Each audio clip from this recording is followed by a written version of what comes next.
سلام خدمت تمام همکاران عزیز، مخصوصا تکا تروارکشا. آقا فصل خربوزه راه افتاده و استان خراسان همه میان بره خربوزه زدن تروارکشا، حالا از شهرها مختلف همه جا. یه خواهشی از شما دارم، تو رو خدا وضعیت بار خاور چادریش روبازش فرق نمیکنه، باریش همه جوره خراب است، از این خرابترش نکنه.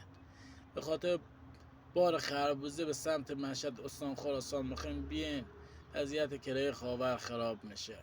یعنی بنده خدا ما دیدم پراید میزنه تو یک بنز تک بوه عظمت که 10 تن ظرفیت بار داره، 11 تن ظرفیت بار داره، با کرایه خیلی پایین میه ایوه که خربوزه از ایوه بزنه 10 تن 15 تن بره تهرون، 20 تن بزنه بره شهر خودشان.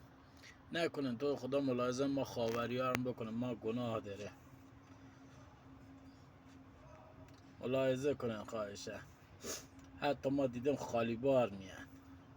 بابا اگه سرباری میخه یک باربند سرباری میخه، ما آدرس مدام برو یک جایی یک باربند پر خربوزه سرباری کن به 200,000 تا، ولی این کار نکن.